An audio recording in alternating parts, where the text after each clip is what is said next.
Ladies, gentlemen, welcome to our first webinar in 2025. I don't think it's too late in the year to also say Happy New Year to all of you. Today we are talking about SOVD, Standardized Diagnostic Access to SDVs. So already two abbreviations in the title.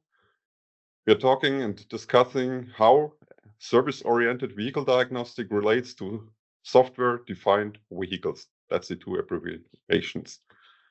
My name is Markus Steffelbauer, and I'm heading product management here at Softing Automotive. I have, about 30 years of experience with communication buses in vehicles and vehicle diagnostics.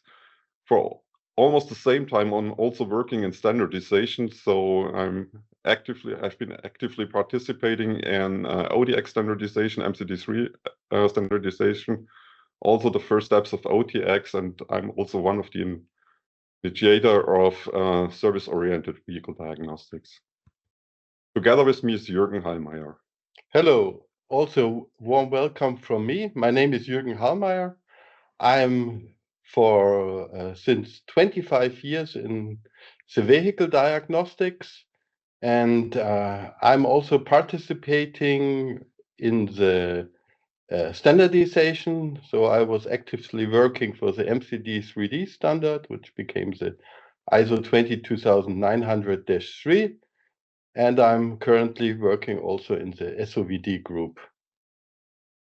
Okay, so we have 45 minutes and we have a rather ambitious agenda. Here you can see it. I'm talking first about the motivation, then giving you an overview on the SOVD standard.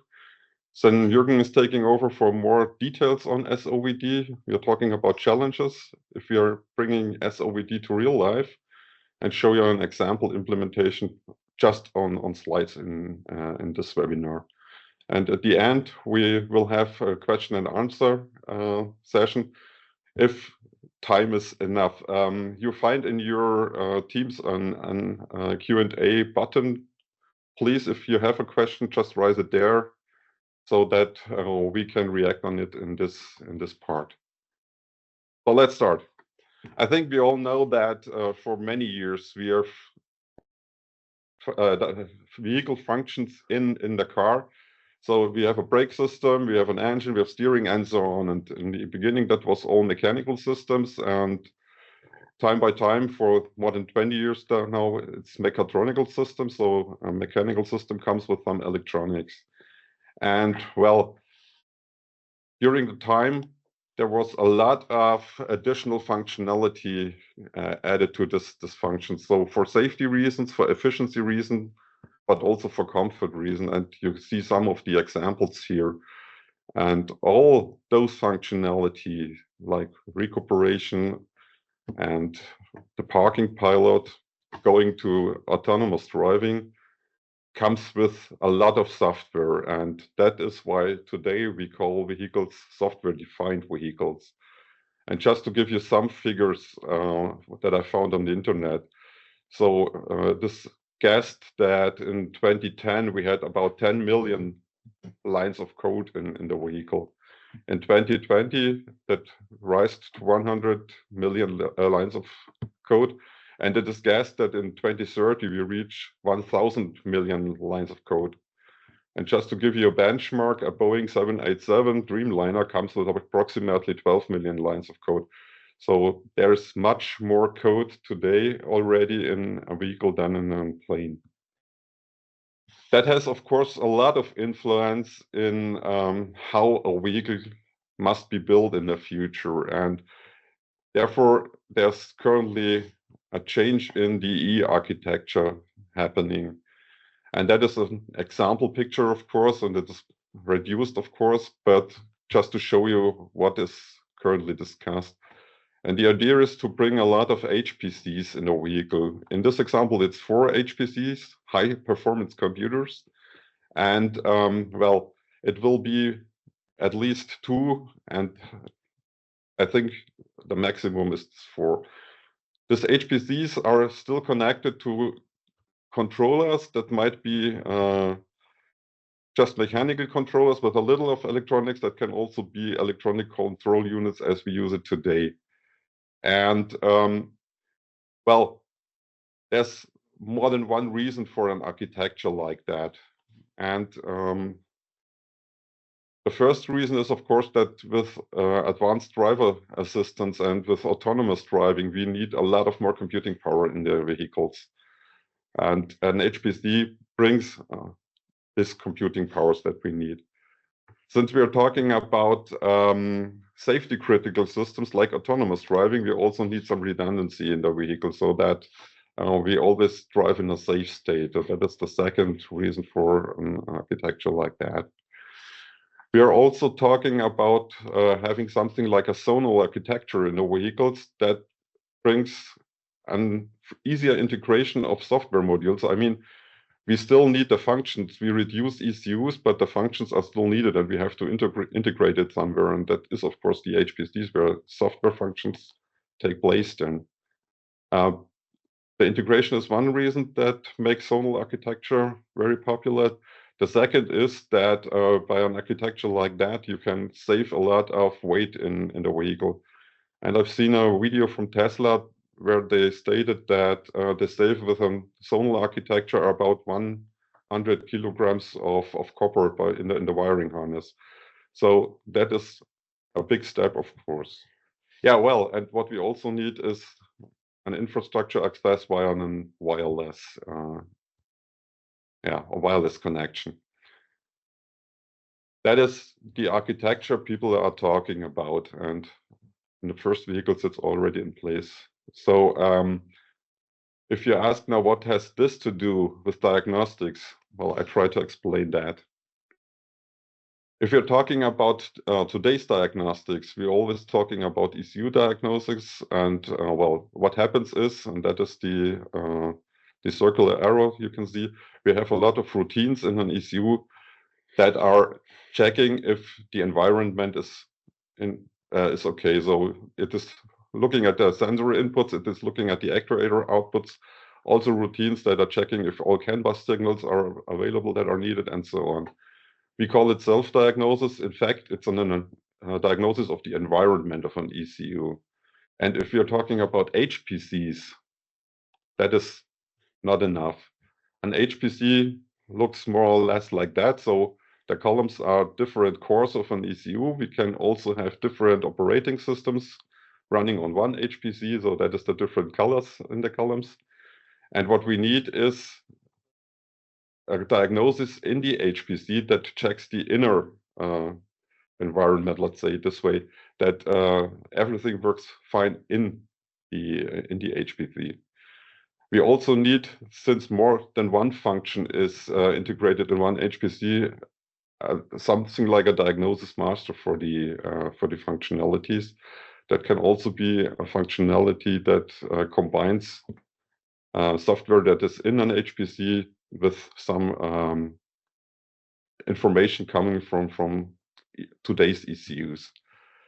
And well, some people thought that diagnosis using UDS is no longer sufficient to diagnose a system like that, to get all the information from the inside of the ECU. And therefore, a small group formulated the necessity to do more standardization for an HPC. And well, I was part of this small group together with two other tool suppliers and one big OEM. So we defined in the first step, very classical, the use cases that we thought were necessary for new diagnosis. And well, we came up with a picture like that. So we wanted to have SOVD clients, that is applications based on the standard that shall be generated. And we saw that we need those three SOVD client use cases. And the first one is the proximity use case. And that is what we are doing today. So the user stands close to the vehicle, does diagnostics, and well, gets some feedback to, for example, repair a car. And that is still needed, of course, in workshops, for example. The second thing that also went pretty trendy in the last years is remote diagnostics, where via an internet connection, an engineer can get access to a vehicle. That is something that is very good in engineering. I mean, it's just pretty cheaper if there's one engineer in the office and he diagnoses the 10 cars running in the Death Valley. It's much cheaper than sending 10 engineers and let them drive together with the driver to do the diagnostics. And the third use case we had in mind was the in-vehicle diagnostics. So the application itself is located in the vehicle and does diagnosis whenever it is needed. And one example that is already in place is software over the air update. That is today proprietary and not standardized, but we thought it is necessary to do a standardization. Another example is doing something like a vehicle health state. So that when the vehicle is in a healthy state, in a safe state, the current status is sent to the cloud. And well, with some 10,000 vehicles and some 10,000 or some 100,000 then data sets, you can do a pretty good statistics on vehicle, and well, quality manager love that.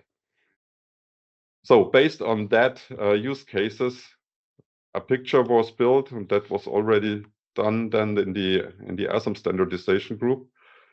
That looks like that. So what we have here is in the gray box on vehicle. Within the vehicle, we have here in this picture 2 HPCs. And one of the HPCs in this example has an SOVD server that is visible to the outside. There's another one here that is only visible in the inside. So one SOVD server can get access to another one, but that is open and is not limited in any way in the standardization. You can also have 2 public visible SOVD servers. Well, a SOVD server defines APIs, application programming interfaces.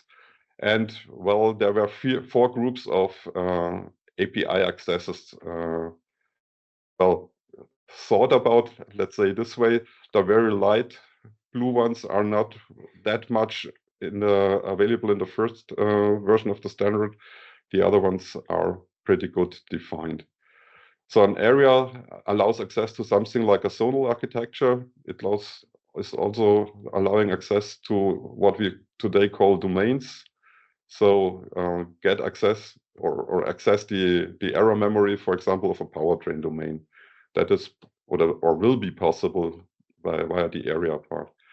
The app part defines well, self-containing sequences that are running on the SOVD server. An example is an update, a flash programming update. Functional view allows access to a function within the vehicle. And the fourth one is access to components. Components are, well, software modules or ECUs in the car. And the access to the ECU is done via a special instance of this component. That is the classical diagnostic adapter. And the classical diagnostic adapter offers access via UDS to ECUs as we are doing it today. So that shall give you an overview, and now hand over to Jürgen for more details. Thank you, Markus, for your speech.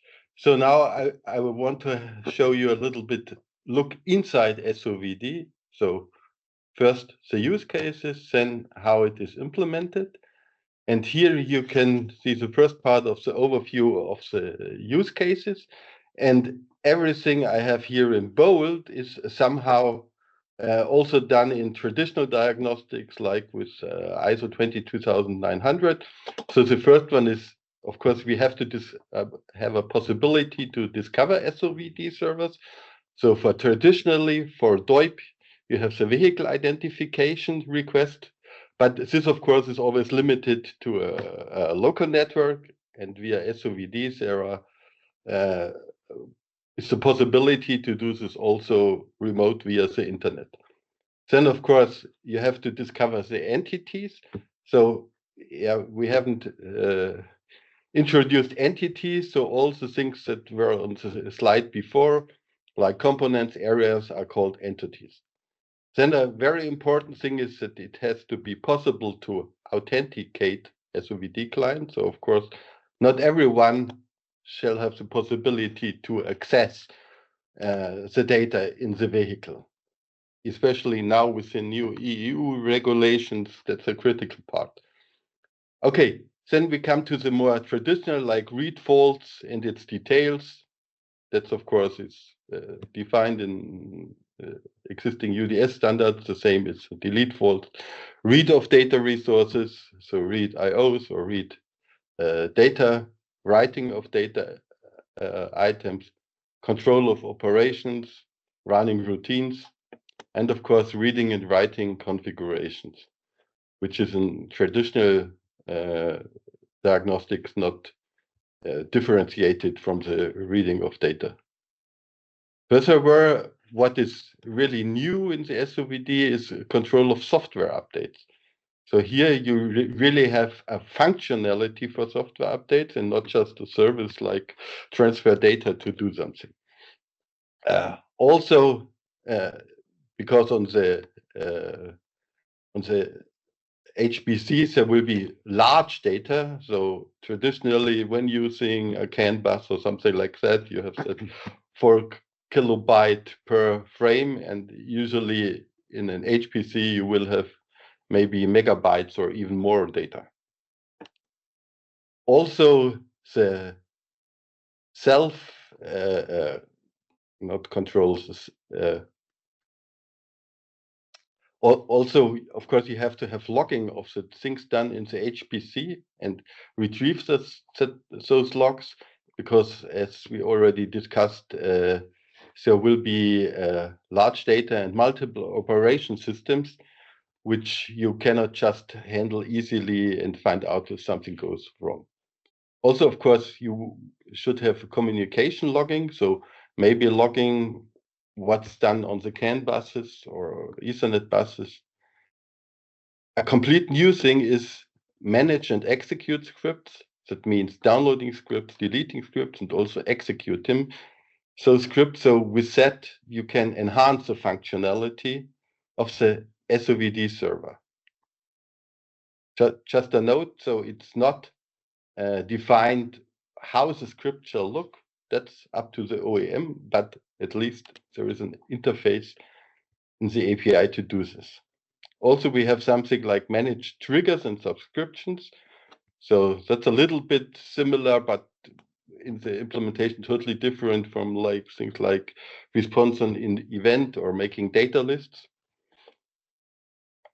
Then we come to the data. So the use case to query an online capability description.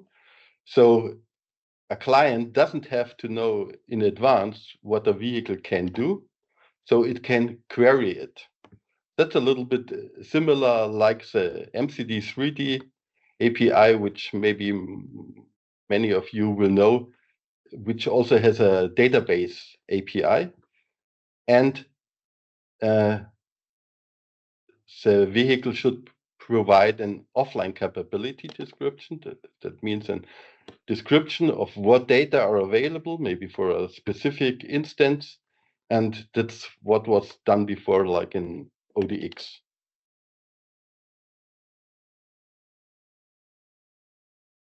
So SOVD is based on actual technology. So SOVD defines an API. And for accessing this, we are using web technologies like REST for all general use cases. Then all the normal general data, exceptions will be discussed below, are transported as JSON data. And the API capability description is as an open API specification, which is done in YAML. So there are tools which can create out of a YAML automatically client access. Then for server discovery, MDNS and DNS are defined. Also, there was Iona, I think there was a specific name and port defined for the SOVD.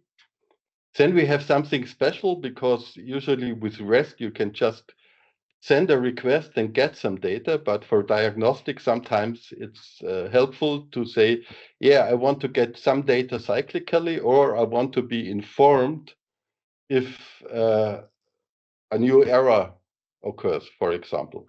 And that's why server-sent events, which is also a well-known internet technology, is used for triggers and subscriptions. And here, as server-sent events defines it differently.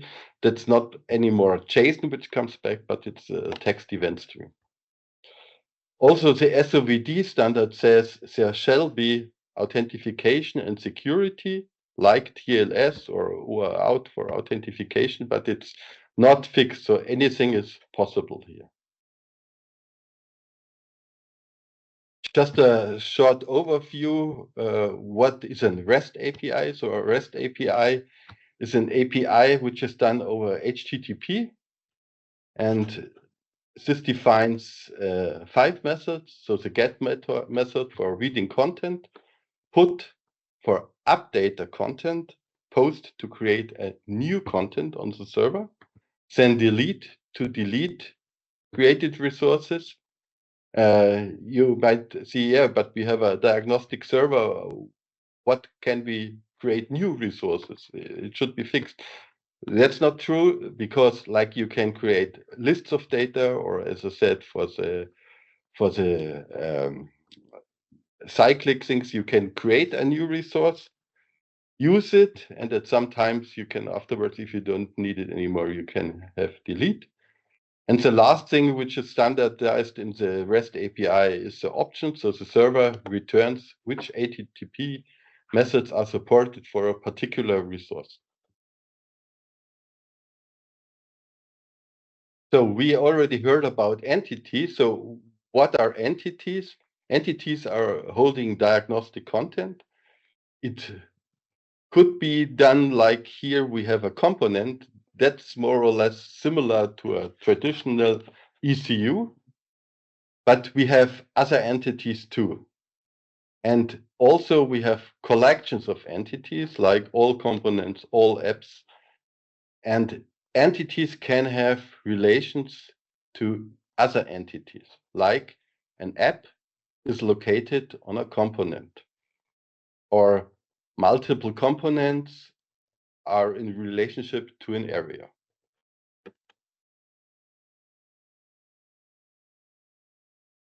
So just here, of course, one entity is the SOVD server itself, and that's a root entry point of the whole API. And an area represents a logical view, like zonal view. To the vehicle, a component is a representation of hardware or software. So you can have one physical HPC which has multiple logical components. And an app represents an application executed on a component, usually with a specific functionality. And what's more or less complete new is the function, because a function represents a functional view and allows to define access to diagnostic information, which can be spread across several components or areas or anything. So it's like an overview of an vehicle in relation to a specific interest.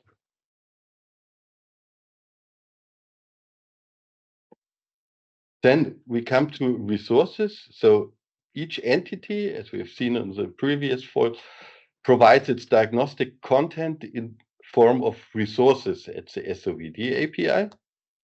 And also some of these resources are accessible directly at the entity level, but most of the resources are accessible via their respective resource collections. For example, you have the data, which mean all data I can read from a resource like a component, And of course, that's a collection of many values, like maybe in traditional diagnostic with a read data by identifier, service 22.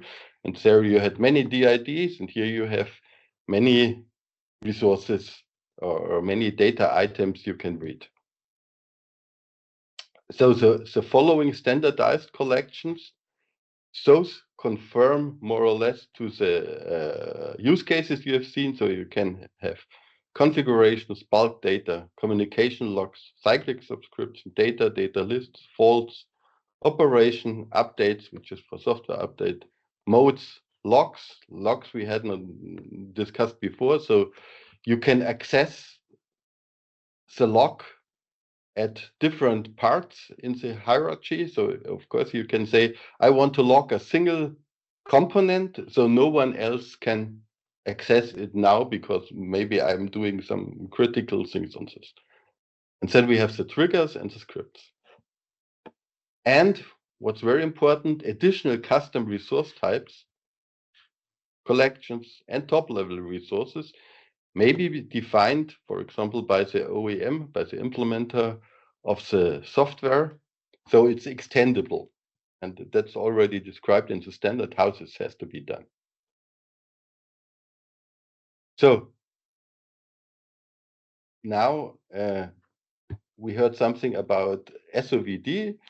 And what I tried to do now is make a little comparison, because many of you know the existing MCD3D standard, ISO 22900-3 is the MCD API, but -1 is the PDU API. So currently, that of course is an ISO standardization, the MCD3 API, and the SOVD. It's done by ASAM, like also was the MCD3D API, and it's currently in the review. The draft is in the review at the ISO. So traditionally, we had a modular and protocol agnostic approach, but now we have a service-oriented approach with focus on modern IT paradigms, because all those technologies we've seen on the page before were not designed for automotive, but it already solves a lot of problems which you could have otherwise, because HTTP you can route over the whole internet, which is with other things usually not good possible. Okay, the communication method, oh, sorry, that was too fast. The communication method traditionally is an abstract communication based on ODX format, but going down to the bits and bytes. And for the SOVD, bits and bytes is not interesting anymore. So it's using modern network protocols, and like in JSON, you can have names, you can have symbolic values.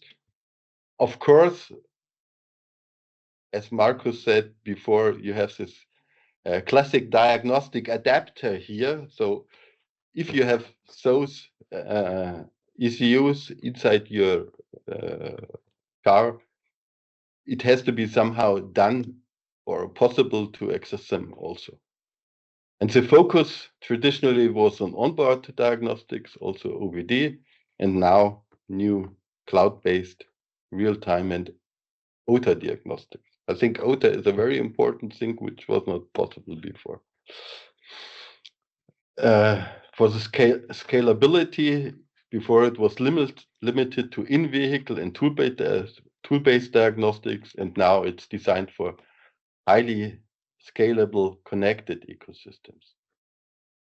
So primary use case for traditional vehicle diagnostic and tooling, and now connected vehicle software updates, telemetry, or also getting information about how cars are there, maybe fleet management, all those things. Yeah, compatibility of MCD3D was with legacy system and ODX tools. And the SOVD integrates with cloud platforms and modern IT tools. Primary users the existing standard was automotive manufacturers, suppliers, and tool providers. And for SOVDs, this of course is enhanced to connected vehicle systems, and car makers focused on software-defined vehicles and fleet management.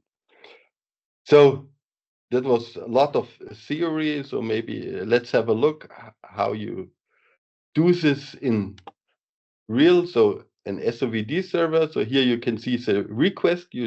That's just a standard HTTP request. So you say an get laser pointer. No, laser pointer, I think. Yeah. So here you just have to, like traditional, and get basically your components and then the response. You get here, that's all JSON. You get the items, and that everything has here an ID, a name, the driving computer, and you have an reference, so you can directly navigate to this component. So here we have 3 items: the driving computer, the camera, and the power steering.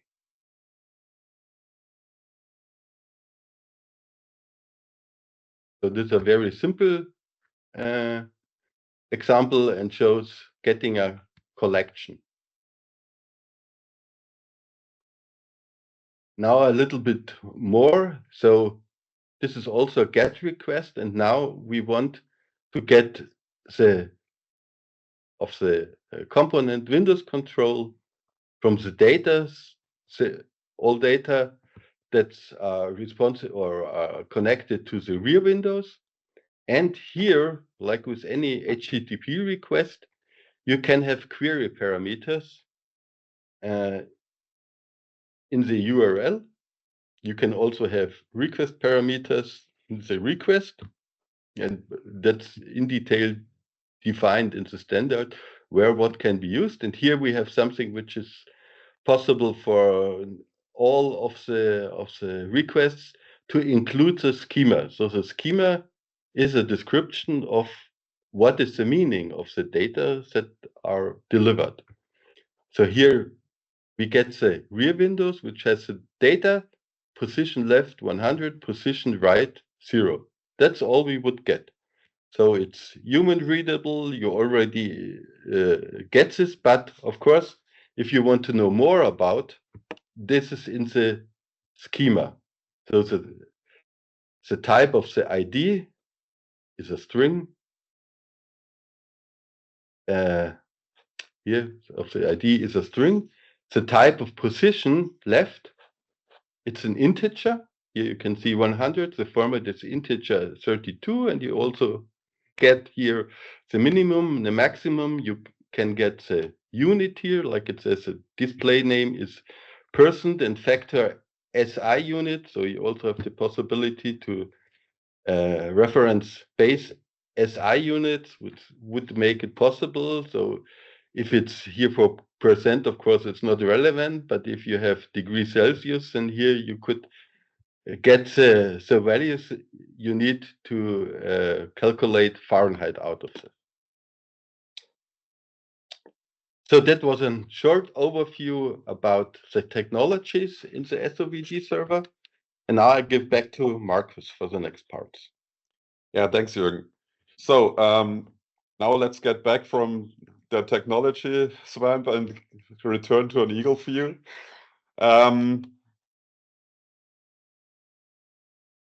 Yeah, we already talked about that. The standard only defines an API, so it says nothing about the implementation of an SOVD server. And well, the real challenge, of course, is not defining the API. The real challenge is also not implement the API. The real challenge is make it run in yeah, an ecosystem at an OEM. And I think what we have learned in the last years by introducing ODX in different companies is that the most important thing is to think about processes and how it really gets into work. And well, we found that we would like to show you 3 really important examples what has to be kept in mind. Well, and that is manage vehicle variants. That is something we shall think about. We have to think about how to create test sequences without having an SOVD server. And we have to think about how we act in diagnostics if no SOVD server is available at all. And well, in the next 3 slides, I go more into details for those examples. And well, the first challenge, the scenario is today we have the situation that it's not only one kind of vehicles, but there's many variants. So there's a manual gearbox or there's an automated gearbox, automatic seat memory, something like that. And that creates a lot of variants already at one time. Through the lifetime of a vehicle, the variants of course increase because we're doing software updates, we have to exchange ECUs and stuff like that. So finally we have really a big bunch of different variants of a vehicle. But of course we want only to have one implementation of an SOVD server. And well, what is usually done, that is of course not a secret, is that we need a parameterization for an SOVD server to handle all this variants. First, it sounds pretty trivial. However, what we have to keep in mind that we need administration for all this data blocks and this parameterization blocks. And that is, of course, something we have to keep in mind. Second challenge, there's no SOVD server available during the development process, not at all places. So if you have only an assembly of some ECUs or very beginning just one ECU, we also want, of course, to release ECUs and make diagnostics run in this examples. And well, here you see there's no SOVD server available, but again, we want to do diagnostics and release it. And what we need then is, of course, what we have today. So we need diagnostics via protocols. We need UDS on CAN for ECU diagnostics. We need something like UDS on Ethernet to make diagnostics run before the entire vehicle is assembled. And well, finally, the consequence from our point of view is that we need diagnostic applications, mainly in engineering, where we can get access via protocols to a vehicle, but also via the SOVD server. It's pretty helpful if it is both integrated in one application, so you get comparable results by releasing the vehicle. Third and last challenge we want to show you is, what are we doing if we are implementing test sequences? There are a lot of places where we need test automation in the engineering area. We need also for the service tester development information on what are capabilities in diagnostic capabilities in a distinct vehicle. And well, you can do it via capability descriptions, of course, but then we have to have all possible variants of a vehicle available at authoring time, and that of course doesn't work. And again, not that difficult. What we need is a data source that is available in the authoring system without access to a vehicle. And again, we need also administration for those data blocks. And all these challenges is something that we've seen is pretty familiar to what we are doing for years now. And what we have in our portfolio for many years is what we call this SOFDing SDE, Smart Diagnostic Engine. And what is a Smart Diagnostic Engine? Well, we had on webinar in December on that, so maybe our marketing can just share the link with you to this webinar if you're interested more in what we're doing there. Shall not be a presentation of our tools now. But what we are doing is with the Smart Diagnostic API, what we are doing is pretty the same that Jürgen has shown you before. So it's an abstract access to diagnostics, providing functionalities like ECU programming, like DTC operations, like vehicle health state and stuff like that. And that is already implemented and that is parameterized via ODX. And what we are doing for SOVD now is we just add a REST API to that. So Smart Diagnostic API comes with C++ or C# APIs with Python API, something like that. And now we add a REST API. To be honest, it's not only a wrapper. We are also implementing a lot of stuff in that so-called wrapper. But in the end, the abstraction of diagnostics is exactly the same. And for us, that's a good situation because we know that the SDE also already works in vehicles. We have it run at an OEM in software over the air application in a vehicle. We also have it run in engineering vehicles for doing vehicle health state information. Well, you might say that ODX is just intended for ECU diagnostics. Of course, that is right. So what we are doing is we're just enhancing ODX via additional, let's say, protocol, and that helps us to give all the information that is coming with the SOVD HPC diagnostics also to applications and the SOVD server that we are creating here.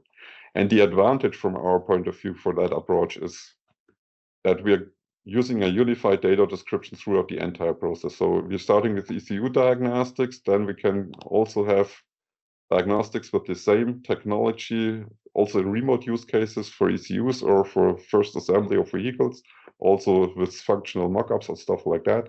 And if we are going to SOVD diagnostics, well, that's the same engine. It's also the same data description. And by this, we manage the entire process from the early beginning to, well, finally the serial vehicles. Yeah, that's just an overview. And well, coming to a conclusion on that stuff, from our point of view, ASAM SOVD provides the first time a standardized diagnostic API inside a vehicle. It uses mature technologies, IT technology, as Jürgen has shown you before. And well, the first version of the standard had, of course, some missing features that are currently under development, and I think will be released pretty soon, as far as I remember. I think the ISO is planned for mid of next year. Yeah. At least the DIS, the draft international standard. Yeah. For real life usage, appropriate definition of the process and the requirements is of course necessary, also with respect to the EE architecture that OEM really uses. Well, that's it for first step, and well, we are running a little out of time. That was more or less expected since it's really a pretty much stuff. However, I hope that we can answer some of the questions that raised up right now. All the other questions we will definitely try to answer afterwards via email, or we can also have a call if you like to. Jürgen, do you have questions that you can answer right now? The first question was, most OEM used ODX databases and proprietary toolchain for vehicle diagnostics. What are the 3 biggest challenges your OEM customers are facing for the migration to SOVD approach? I think most of that Marcus already answered. Of course, in the beginning, you will always have vehicles which are mixed, which have classical CAN ECUs and also the new SOVD standard. Also, you have only proprietary, you have partial vehicles, or you want to develop a single ECU. There, of course, you don't have the SOVD server. That's our approach for the challenges is what we have shown before, is with our SDE, where you can do both new SOVD and traditional diagnostics, more or less seamless integrated. Yeah, I mean, another challenge that customers have, and you're talking about our customers for SOVD. So today it's not that much customers that are already using SOVD. There are a lot thinking about using SOVD and evaluating what is possible. I think the biggest change maybe will be in the after sales application, because the step from pure proximity use case to also using cloud technology in the workshop tester and use all the advantages that SOVD brings is a complete change of the approach in the tester. So that is something that is also discussed, but I think there will be pretty different solutions at different OEMs for that. Yeah. So I hope that this answers your questions a little. Okay. Another question is, I think one question can still be answered in, we are out of time, but yeah, that shall be possible. So one question stated here, as far as we quickly look into ASAM SOVD version 1.0.0, it looks focusing communication method between in-car and out-car. It does not cover standardization to define sequence such as initialization, others aiming, and so on, which is currently covered by OTX. Yeah, the SOVD 1.0.0 standard is a release standard, but what is currently in review by the ISO, it's the SOVD 1.1 standard. And here you have this things like scripts, which you can use. And you can also download scripts for, let's say, some like initialization or others aiming. You can download the scripts to an app, a new app, and change it here and try it out. Also, scripts are usually only temporary there. So once you have made this initialization, it will be removed once again from the car. So afterwards, it's. Yeah, and again, that is part of the implementation of the SOVD server that is not standardized. So the API to access scripts is now available or is under review. How those scripts are implemented is totally open. So I know one OEM who wants, as you mentioned, to still use OTX scripts for that. Another one is talking about a completely different kind of implementation for that. So that is open from the standard side. Okay. Yeah. So again, we are running out of time. I think that was first questions that we try to answer. If you have any more questions, please don't hesitate to contact us. Here again, you have our contact information. We would be happy to answer your question, get into discussions with you, and well, talk about this new standard. So now I have to say thank you for participating in our webinar. Stay tuned for the next webinar that will be available in the next month, I think. And well, our marketing will inform you. Yes. Thanks. Also, thanks a lot from me, and have a nice day.